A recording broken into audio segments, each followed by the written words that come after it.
কাজী farm sponsored দীপ্ত আলাপে অর্থনীতির ৫৯তম পর্বে সবাইকে শুভেচ্ছা। আমি আসর চৌধুরী। আজকের পর্বে আমরা প্রাইস কন্ট্রোলের ঐতিহাসিক দুটো উদাহরণ দেখব। আসুন শুরু করা যাক। আলাপে অর্থনীতির আজকের পর্বে আমরা ইতিহাস নিয়ে আলোচনা করব। কেন করব? সমাজ হিসেবে প্রত্যেকটা সমাজ কিছু সিদ্ধান্ত নেয় এবং সেই সিদ্ধান্তগুলো তাদেরকে একটা ঘটনাকে সলভ করতে সাহায্য করে, অথবা ঘটনাটা সলিউশন বের করতে গিয়ে তারা বিপদে পড়ে। প্রথম যে ঐতিহাসিক ঘটনাটা আমরা বলবো সেটা হচ্ছে ১৭৭০-এর বঙ্গের দুর্ভিক্ষ। বাংলাদেশ তখন বঙ্গবিহার এবং উড়িষ্যার একটা অংশ। ১৭৭০-এর আগের দুটো বছরে ১৭৬৮ এবং ১৭৬৯-এ আবহাওয়া বৈরী ছিল। এক বছরে অতিবৃষ্টি হয়েছে, আরেক বছরে বৃষ্টি হয় নাই। এর ফলে খাদ্য কমে গেছে, সাপ্লাই কার্ভ বাম দিকে সরে গেছে। এখন ১৭৭০ মানে হচ্ছে ১৭৫৭ সালের কিছুদিন পর। বাংলার শেষ স্বাধীন নবাব সিরাজউদ্দৌলা পলাশীর প্রান্তরে ২৩শে জুন পরাজিত হন। যদিও মীর জাফর পরবর্তী নবাব হন, মীর জাফর আস্তে আস্তে দেউলিয়া হতে শুরু করে। এই সুযোগটা ইস্ট ইন্ডিয়া কোম্পানি নেয় এবং ১৭৭০-এর মধ্যে দেখা যাচ্ছে যে বঙ্গের শাসনভার ইস্ট ইন্ডিয়া কোম্পানির হাতে চলে গেল। তখন দেখা যাক ঐতিহাসিকভাবে কি ঘটনাগুলি ঘটেছে। ওই বছরের দুর্ভিক্ষে ১০ মিলিয়ন মানুষ, অর্থাৎ ১ কোটি মানুষ মারা যায়। ওইটা ছিল পুরো জনসংখ্যার 1/3। বঙ্গবিহার এবং উড়িষ্যার শাসনভার তখন ইস্ট ইন্ডিয়া কোম্পানির হাতে। ইস্ট ইন্ডিয়া কোম্পানি একটা ব্যবসায়িক প্রতিষ্ঠান ছিল। ১৬০২ সালে আরেকটা ইস্ট ইন্ডিয়া কোম্পানির জন্ম হয়, সেটা ছিল নেদারল্যান্ডস, অর্থাৎ ডাচ ইস্ট ইন্ডিয়া কোম্পানি। এই দুটোই ছিল মনোপলি।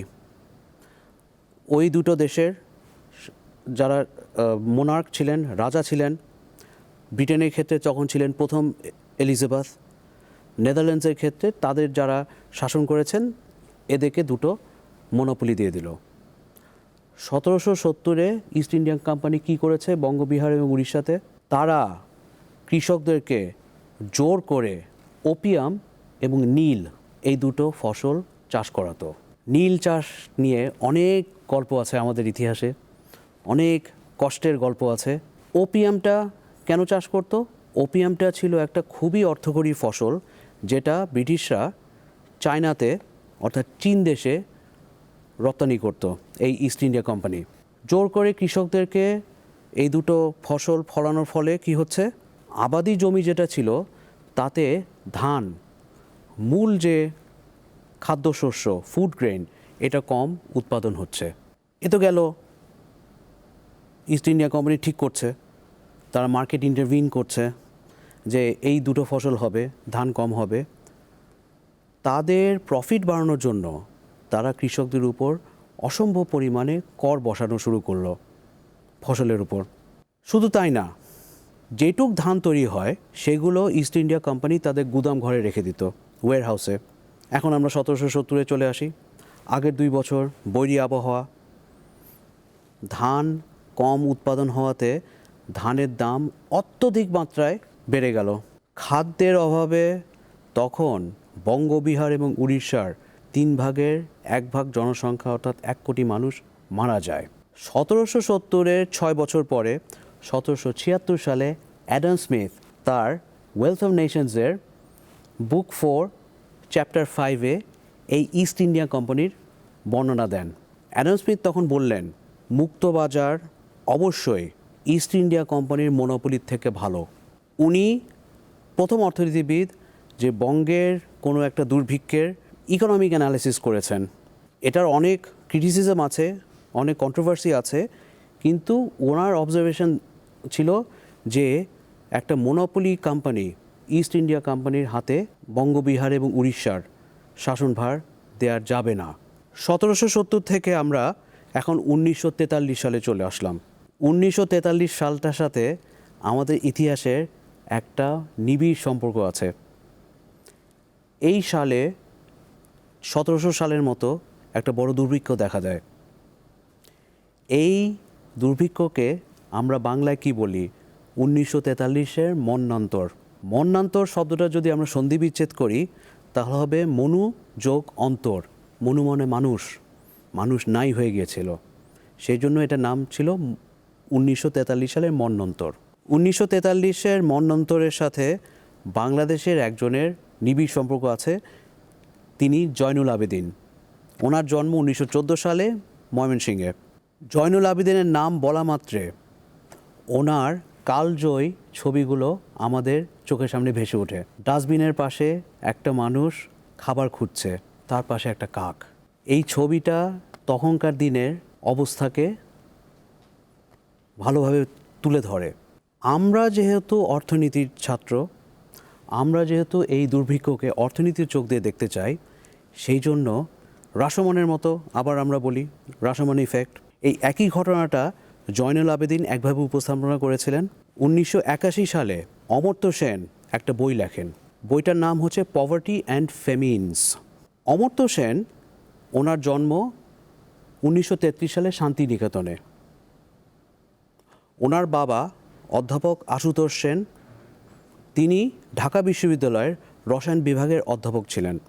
1940 এবং 41 সালে অমর্ত্য সেন পুরান ঢাকার সেন্ট গ্রেগরিতে লেখাপড়া করেন।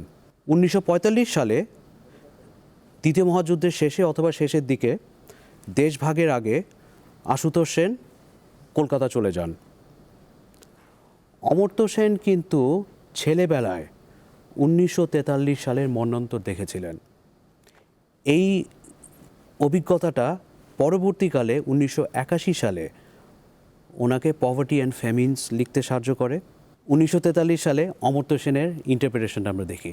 আমরা আলাপে অর্থনীতি গত 2-1 পর্বে বলেছি যে সাপ্লাই যদি কমে যায় তাহলে জিনিসপত্রের দাম বেড়ে যাবে। হ্যাঁ, দুর্ভিক্ষের সময় বা কোনো ক্রাইসিসের সময় সাপ্লাই কমে যায়, কিন্তু 1943-এর ফ্যামিন, দুর্ভিক্ষ, 1770 সালের ফ্যামিন বা দুর্ভিক্ষের মতো এটা মানুষের সৃষ্টি ছিল। এটা একটা ম্যানমেড ফ্যামিন ছিল। কেন? 1943 সালের খাদ্যের অভাব ছিল না, খাদ্যের সাপ্লাই 1941-এর থেকে বেশি ছিল। দ্বিতীয় মহাযুদ্ধের কারণে ব্রিটিশ সরকার, তখন ছিল ইস্ট ইন্ডিয়া কোম্পানি 1770 সালে, এখন 43 সালে হচ্ছে ব্রিটিশ সরকার। ব্রিটিশ সরকার অসম্ভব পরিমাণে মুদ্রা ছাপে। কেন? তাদের দ্বিতীয় মহাযুদ্ধের নানান রকমের ফাইন্যান্সিং করতে হবে, সেটার জন্য। অতি অল্প সময় যখন আমরা অতিরিক্ত টাকা ছাপি তখন টাকার মূল্য কমে যায়। টাকার মূল্য কমে গেলে সাধারণত জিনিসপত্রের দাম বেড়ে যাবে। এখন কোন জিনিসটার দাম বেড়ে গেছিল? ফুড গ্রেইনস, খাদ্যশস্য। কোন ফুড গ্রেইনস আর কোন খাদ্যশস্য? ধান। এই ধানটা হচ্ছে তখন বাংলাদেশের বা বঙ্গের অধিকাংশ মানুষের একমাত্র খাবার ছিল। আপদ যখন আসে, আপদ কিন্তু আস্তে আস্তে আসে। 1943-এর আগে আস্তে আস্তে বাংলাদেশের বা বঙ্গের কৃষকদের এবং শ্রমিকদের মজুরি স্ট্যাগন্যান্ট হয়ে যায়, স্থিতাবস্থায় আসে। এর মধ্যে ধানের দাম বেড়ে গেল, কৃষক এবং সাধারণ মানুষ আরও বিপদে পড়ল। তখন বেঙ্গল বা বঙ্গ বলতে বাংলাদেশের পূর্ব বাংলা এবং আজকে ভারতের পশ্চিম বাংলা ছিল। রাজধানীটা কোথায়? রাজধানীটা হচ্ছে কলকাতায়। দ্বিতীয় মহাযুদ্ধ চলছে। এখন ব্রিটিশরা প্যানিক করা শুরু করলো। তারা কি করলো? যেইটুক ফসল পূর্ব বাংলায় হয়েছিল, পূর্ব বাংলা কিন্তু ফসলের শস্য ভাণ্ডার, এই ফসলটা তারা কলকাতার যারা বনেদি শহরে বাস করে তাদেরকে খাওয়াতে হবে এবং ব্রিটিশ মিলিটারিকে খাওয়াতে হবে। তাহলে সাপ্লাই একে কম, যেটুক আছে সেটুকু কী হচ্ছে? বাংলাদেশ থেকে চলে যাচ্ছে, অর্থাৎ পূর্ববঙ্গ থেকে পশ্চিমবঙ্গে যাচ্ছে, এবং ওই সময় এই অঞ্চলে প্রচণ্ড পরিমাণ দুর্ভিক্ষ লাগে। এটা হচ্ছে ইকোনমিক অ্যানালিসিস অমর্ত্য সেনের, আবার জয়নুল আবেদিনের ছবিতেও আমরা এটা দেখছি। এই যে দুর্ভিক্ষটা 1943 সালে, যার কারণে অমর্ত্য সেন 1981 সালে পভার্টি অ্যান্ড ফ্যামিনস লিখলো। ওনার কনক্লুশনটা কি? ওনার কনক্লুশনটা ছিল যে দুর্ভিক্ষ হলে সব সময় সাপ্লাই যে কম বা সাপ্লাই কমে যাচ্ছে, সাপ্লাই যেতে পারছে না, তা না। দুর্ভিক্ষের আরেকটা কারণ হচ্ছে, এবং এটা একটা বড় ইকোনমিক কারণ, যে সাধারণ মানুষের এন্টাইটেলমেন্ট কমে যায়। এন্টাইটেলমেন্টে কি? সাধারণ মানুষ যেটুক খাবার আছে, যেটুক সম্পদ আছে, সেগুলোর প্রতি অ্যাক্সেস পায় না। আর তখন যে সরকারি ব্যবস্থা ছিল সেটা দুর্বল ছিল, সেটার পলিটিক্যাল উদ্দেশ্য অন্য জায়গায় ছিল। এর ভুক্তভোগী ছিল মূলত আমাদের বাংলাদেশ, অর্থাৎ পূর্ব বাংলার মানুষদের। এই যে আমরা দুটা দুর্ভিক্ষের কথা বললাম বঙ্গতে, 1770 সাল আর 1943 সাল, আমরা ঐতিহাসিক প্রেক্ষাপট বলেছি, আমরা কিছু ইকোনমিক অ্যানালিসিস বলেছি। এইখানে আমাদের সামারিটা কি, সারাংশ আলোচনাটা কি? সারাংশ আলোচনাটা হচ্ছে, একটা সমাজ যখন বিপদে পড়ে তখন সরকারকে আমরা ইন্টারভিন করতে দেখি নানানভাবে। আমরা 2026 সালে সরকার শব্দটা ব্যবহার করছি, কিন্তু 500 বছর আগে, 1000 বছর আগে, এমনকি 2-3 হাজার বছর আগে, তখন তো সরকার কনসেপ্টটা ছিল না। তখন ছিল রাজ্যের কনসেপ্ট, তখন ছিল সাম্রাজ্যের কনসেপ্ট, তখন ছিল জমিদারদের কনসেপ্ট। একটা জনগোষ্ঠীকে যারা শাসন করবেন, সেই জনগোষ্ঠীর তারা কি? অভিভাবক। 2026 সালে বিশ্বের যত জনগোষ্ঠী আছে, যত দেশ আছে, তাদের অভিভাবক হচ্ছে তাদের দেশের সরকার। আমরা বাংলাদেশের কনটেক্সটে দুটো দুর্ভিক্ষের কথা দেখলাম। আমরা প্রাচীন সভ্যতার ক্ষেত্রে দুটো ঘটনা দেখিত। আমরা গ্রিস সাম্রাজ্যে চলে যাই, আমরা রোম সাম্রাজ্যে চলে যাই। খ্রিস্টপূর্ব 388 সাল আর 301 খ্রিস্টাব্দ, ঠিক বঙ্গের দুটো দুর্ভিক্ষের মতো হঠাৎ করে খাদ্যশস্যের দাম বেড়ে গেল। তখন গভর্নমেন্টগুলো কী করলো? গভর্নমেন্ট না, ওই সময়কার যারা শাসক, সাম্রাজ্য সম্রাট, তারা মার্কেটে ইন্টারভিন করলো। কেন করলো? কারণ নিত্য প্রয়োজনীয় জিনিসপত্রের দাম এক বেড়ে যাচ্ছে, 2 যোগানটা ঠিকমতো হচ্ছে না। তখন তারা কী করলো? তারা কিছু প্রাইস কন্ট্রোল করলো, তারা কিছু কোয়ান্টিটি কন্ট্রোল করলো, এবং এইভাবে তারা মার্কেটে ঢুকে, যেহেতু তারা সেই সমাজের অভিভাবক, ঢুকে তারা সমস্যার সমাধান করতে চেষ্টা করেছে। এখন আমরা দুটো প্রাচীন সভ্যতার দুটো বইয়ের কথা বলবো। আমরা প্রথমে চলে যাই ব্যাবিলনে। আমাদের সালটা হচ্ছে 1753 খ্রিস্টপূর্বাব্দ। সেখানে হাম্মুরাবি নামে একজন সম্রাট ছিলেন। উনি একটা বই লেখেন, বা একটা বই লেখার জন্য কমিশন করেন। সেই বইতে নানান রকমের নিয়ম নীতি ছিল, রাষ্ট্র কিভাবে পরিচালিত হবে। তার একটা অংশ ছিল রাষ্ট্রের যিনি রাজা বা রাজ্যের রাজা বা সম্রাট, তিনি কখন কিভাবে মার্কেটে ইন্টারভিন করবেন। কেন মার্কেটে ইন্টারভিন করবেন? কারণ বিপদের সময়, কারণ নিত্য প্রয়োজনীয় দ্রব্য যাতে সাধারণ জনগণ পায়, সেই জন্য তাদেরকে ইন্টারভিন করতে হবে। ইন্টারভিন না করলে কি হবে? সাধারণ জনগণ যদি খুশি না থাকে, সাধারণ জনগণ যদি বিরক্ত থাকে, তাহলে ওই রাজ্যগুলোতে বিদ্রোহ দেখা যেত, ওই রাজ্যগুলো শাসন করা যেত না। তখন কোড অফ হাম্মুরাবি এই বইটা তৈরি হয়। এখন আমাদের দক্ষিণ এশিয়াতে আসি, মৌর্য সাম্রাজ্যে। আমরা অর্থনীতি যারা পড়ি, তার একটা বইয়ের সাথে পরিচিত হই। এই বইটার নাম হচ্ছে কৌটিল্যের অর্থশাস্ত্র। কৌটিল্য একজন মানুষের নাম। ওনার এই নাম থেকে আজকে আমরা যে কূটনীতি পড়ি, এই কূটনীতিটা আমরা পাই। ওনার আরও দুটো নাম ছিল, একটা নাম ছিল চাণক্য, আরেকটা নাম ছিল বিষ্ণুগুপ্ত। উনি ছিলেন মৌর্য বংশের প্রথম সম্রাট চন্দ্রগুপ্তের অ্যাডভাইজার। উনি ঠিক কোড অফ হাম্মুরাবির মতো কৌটিল্যের অর্থশাস্ত্র লেখেন, এবং সেখানে ঠিক একই রকম পন্থা উনি আলোচনা করেন। কখন মার্কেটে একটা সরকার বা একটা রাজা ইন্টারভিন করবেন, কীভাবে করবেন, এবং দুটা টেক্সট, কোড অফ হামুরাবি আর কৌটিল্যের অর্থশাস্ত্র, দুটাতেই প্রাইস কন্ট্রোলের আলোচনা করা হয়, দুটাতেই কোয়ান্টিটি কন্ট্রোলের আলোচনা করা হয়।